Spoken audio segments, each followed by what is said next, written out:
कि मैंने उनकी शान में नात लिखी हुई है, तो मेरी तरफ से वहां जाके वो नात शरीफ सुना देना। हजरत सिद्दीक़ अकबर रज़ियल्लाहु ताला अन्हु कहते हैं, मैंने वो कसीदा वसूल कर लिया। जब मैं मक्का शरीफ पहुंचा तो शहर के हालात बदले हुए थे। अबू जहल और उसकी पूरी कंपनी मेरे इंतजार में थी। मैं जो ही शहर के करीब पहुंचा तो उनका वफद मुझे मिला और अबू जहल कहने लगा, देखो यतीम अबी तालिब यज़अमु अन्नहु नबिय्युन, कि अबू तालिब के यतीम भतीजे ने नबूवत का ऐलान कर दिया है। अंतन निहाया व अंतल किफाया, अबू बकर आप पर फैसला छोड़ा गया है, आप जो कहेंगे वही होगा। लेकिन ये देखो कि माज़अल्लाह यतीम कैसे नबी हो सकता है। उस वक्त ने हजरत सिद्दीक़ अकबर रज़ियल्लाहु ताला अन्हु को अपने साथ मिलाने के लिए ये तरकीब सोची कि फैसला इन पर छोड़ा जाए और फिर इनसे अपने हक में फैसला करवाया जाए। मगर उसे क्या मालूम था कि इनका तज़किरा तो वही में पहले ही नबी आखिरुज़ ज़मान सल्लल्लाहु अलैहि वसल्लम के पहले उम्मती के तौर पर किया जा चुका है। हजरत सैयदना सिद्दीक़ अकबर रज़ियल्लाहु ताला अन्हु कहते हैं, मैंने कहा मैं फैसला तो जरूर करूंगा, मगर एक बार मेरी उनसे मुलाकात हो लेने दो। कहते हैं मैं उस हुजरा मुबारका पर गया जो सैयदा खदीजतुल कुबरा रज़ियल्लाहु ताला अन्हा का हुजरा है। मैंने जाते ही इस वक्त महबूब के सामने अपने पहुंचने की दरखास्त पेश की। वो बाहर तशरीफ लाए और आते ही मुझे कहा, या अबा बकर इन्नी रसूलुल्लाह इलैका व इलन नास जमीआ, अबू बकर मैं तुम्हारा और बाकी सारी कायनात का रसूल बन के आया हूं। हजरत सिद्दीक़ अकबर रज़ियल्लाहु ताला अन्हु ने पूछा, मा दलीलों का, आप अल्लाह के रसूल हैं तो उसकी दलील क्या है। हालांकि उलमाए किराम जानते हैं कि दूसरे मकाम पर हजरत सैयदना सिद्दीक़ अकबर रज़ियल्लाहु ताला अन्हु के इम्तियाज़ात में से ये इम्तियाज है कि आपने रसूल अल्लाह सल्लल्लाहु अलैहि वसल्लम ने ये इरशाद फरमाया है, मा दऊत अहदन इलल इस्लाम इल्ला काना लहू कबवा इल्ला अबा बकर, कि मैंने जिसे भी दावत इस्लाम दी है उसने कुछ झिझक महसूस की, कुछ वक्त सोचने के लिए मांगा, उसे कुछ रुकावट थी, सिवाय एक सिद्दीक़ अकबर रज़ियल्लाहु ताला अन्हु के कि एक लम्हा में मैंने इस्लाम को पेश किया है, अगले लम्हा में उन्होंने इस्लाम को कबूल कर लिया है। अब इस हदीस में है कि दलील नहीं मांगी, मगर जो उसूल ग़ाबा से मैं आपके सामने पेश कर रहा हूं इसमें है कि दलील मांगी। तो दोनों बातें सही हैं। जो उसूल है तत्बीक बैन अहादीस का, उसके पेश नजर मैं ये वजाहत करना चाहता हूं, दलील मांगी भी है और दलील नहीं मांगी। जहां तक अपनी जात के इत्मीनान का ताल्लुक था उसके लिहाज से दलील नहीं मांगी, और जहां तक अबू जहल को फैसला सुनाने का मामला था तो उसके लिहाज से दलील मांगी है कि जब मैं फैसला सुनाऊंगा वो मुझसे पूछेगा इस फैसले की दलील क्या है, तो मेरे पास पहले दलील होनी चाहिए।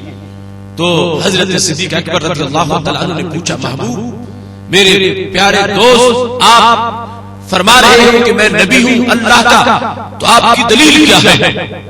तो देखना क्या जवाब है मेरे नबी अलैहिस्सलाम का। खुलासा ये, अबू बकर तुम भी अजीब इंसान हो, पेट किसी को दिखाते हो, दलीलें मुझसे पूछते हो। अश्शैउल लज़ी लकीतहु बिल यमन, मेरी नबूवत की दलील वो शै है जिनसे तुम यमन में मिल के आए हो। हजरत सिद्दीक़ अकबर रज़ियल्लाहु ताला अन्हु हैरान रह गए, कहां मक्का शरीफ कहां यमन, कोई खबर लेके पहुंचा नहीं। सबसे पहले मैं ही आया, दरमियान में कोई मुवासलाती राब्ता नहीं, किसी ने वहां से खबर नहीं दी। इनको यहाँ बैठे सब पता है ये कितना गैब जानते हैं, इनकी निगाह कहां तक देखती है, इनके कान कहां तक सुनते हैं। हजरत सिद्दीक़ अकबर रज़ियल्लाहु ताला अन्हु ने अगला सवाल कर दिया, कहने लगे, कम मिन शैख़िन लकीतहु, मेरे महबूब मैं किसी एक शेख से तो नहीं मिला, मैं तो यमन में बहुत से शुयूख से मिल के आया, आप किस शेख को अपनी नबूवत की दलील करार दे रहे हैं।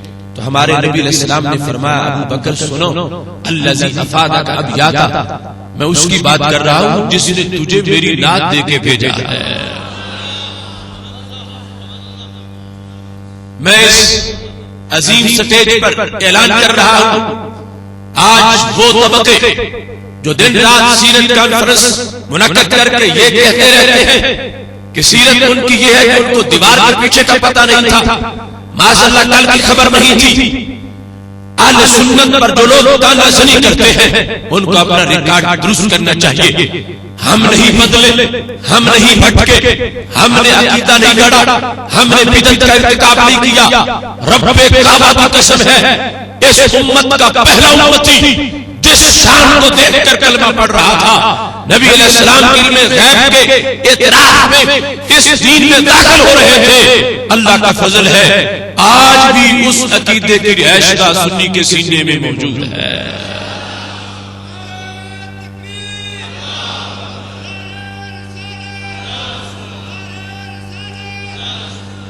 हजरत सिद्दीक अकबर रज़ी अल्लाह तआला अन्हु ने जब दोनों जवाब देख लिए, सुन लिए, तो बड़े खुश हुए।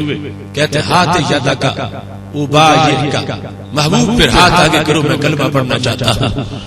तो किस शान पर कलमा पढ़ा पहले उम्मती ने। आज 15वीं सदी में लोगों के नजरियात में मिलावट हो गई, मगर सुन्नी के नजरिए में कोई मिलावट नहीं है। सबसे पहला इंसान इल्मे गैब की शान को देखकर, नबी अकरम सल्लल्लाहु अलैहि वसल्लम के नासिर होने के मकाम को देखकर उन्होंने कलमा पढ़ा है।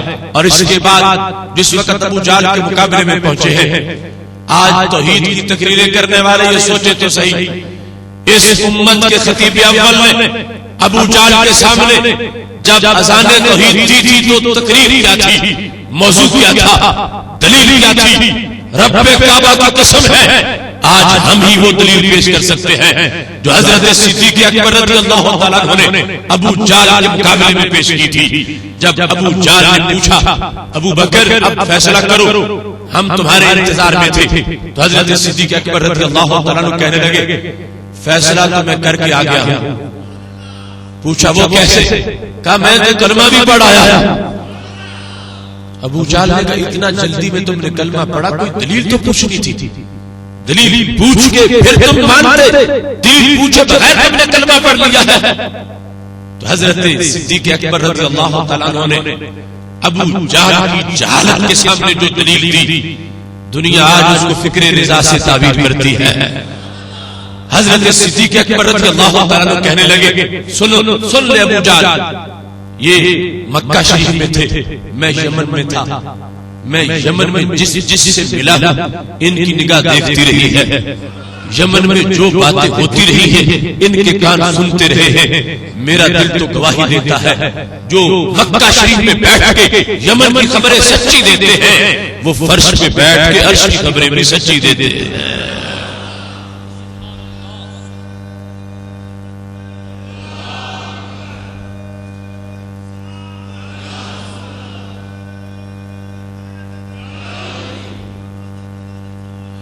दुनिया ने अपने आप को बदला घड़ी घड़ी, एक हम आले इश्क हैं जहां थे वहीं रहे। सबसे पहला उम्मती जिस नजरिए के ज़ेरे साया उन्होंने कलमा पढ़ा है, आज भी वो नजरिया अहले सुन्नत व जमात का नजरिया है।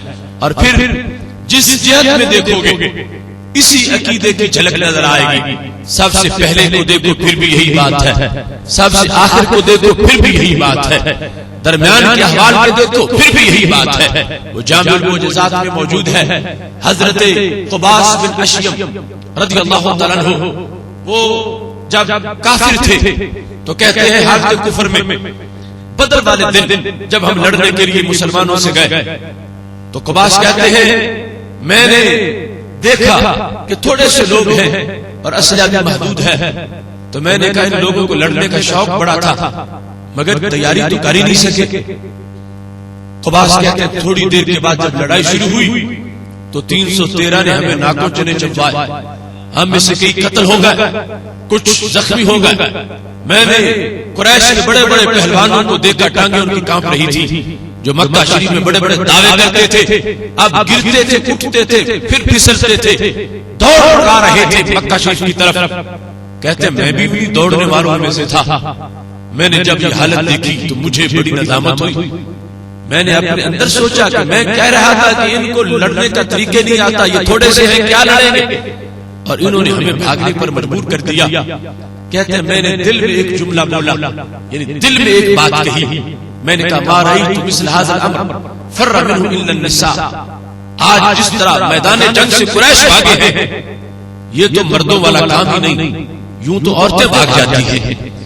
मैंने कुरैश के सरदारों के बारे में दिल में अपने इस गैज़ो गज़ब को इकट्ठा किया हुआ था कि हमारी क़यादत कैसी है, ये हमारे पहलवान कैसे हैं, हमारे ये जंगजू कैसे हैं, यूं भाग रहे हैं। ये तो मर्द लगते ही नहीं, ये तो औरतें हैं कि जो मैदान जंग से यूं भाग गई हैं। कहते हैं फिर हम पहुंचे मक्का शरीफ में, हमने दलीलें घड़ी के पॉलिसी में गलती हो गई थी, हमने फिर फौजें इकट्ठी करना शुरू कर दी।